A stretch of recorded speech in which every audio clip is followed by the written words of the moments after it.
కెరీతు వాగు దగ్గర దాగియుండుము. 1వ రాజులు 3వ అధ్యాయం 18వ వచనం.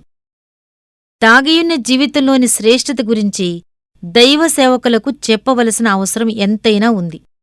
మనుషుల ఎదుట ఉన్నతమైన స్థలాన్ని ఆక్రమించి ఉన్న వ్యక్తి దేవుని ఎదుట దీనమైన స్థితిలో ఉండగలగాలి.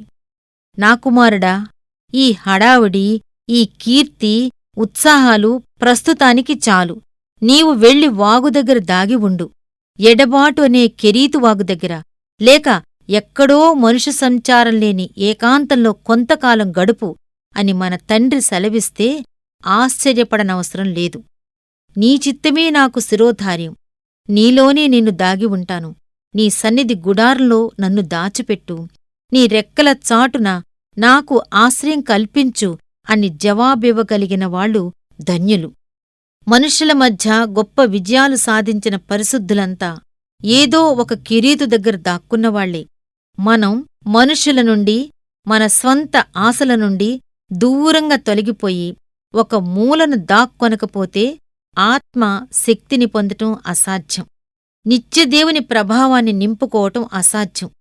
చెట్లు ఎన్నో సంవత్సరాలు సూర్యకాంతిని తమలో నిలుపుకుని బొగ్గుగా మారినప్పుడు మండటం ద్వారా ఆ వేడినంతటినీ బయటికి ఇస్తాయి.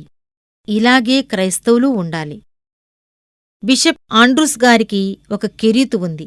అక్కడ ప్రతిరోజూ దాదాపు 5 గంటలు ప్రార్థనలో, ధ్యానంలో ఆయన గడిపేవారు. డేవిడ్ బ్రైనార్డికి ఉత్తర అమెరికా అరణ్యాలలో కెరీతు అనుభవం ఉంది.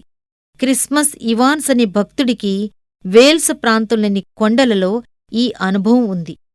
ఈ శకారంభానికి వెళితే పత్మసులో, రోమా చెరసాలలో, అరేబియా ఎడారిలో, పాలస్తీనా దేశపు కొండ ప్రాంతాల్లో ఎందరెందరో మహానుభావులకి ఎన్నెన్నో కిరీతులు ఉన్నాయి.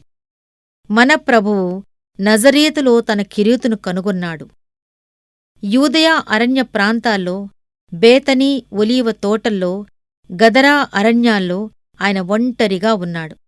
కెరీతు దగ్గర దాక్కోకుండా మనం ఎవ్వరమూ క్రైస్తవ అనుభవంలోనికి రాలేము. ఎందుకంటే అక్కడ మాత్రమే మానవ స్వరాలకు బదులు జలప్రవాహపు ధ్వని మనకు వినిపిస్తుంది. అక్కడ నెమ్మది అనే నీటిని త్రాగుతాం. ఆకాశం నుండి ఆహారం దొరుకుతుంది. క్రీస్తులో దాగి ఉన్నప్పుడు చేకూరే మధురాద్భుత శక్తి అక్కడ మనది అవుతుంది.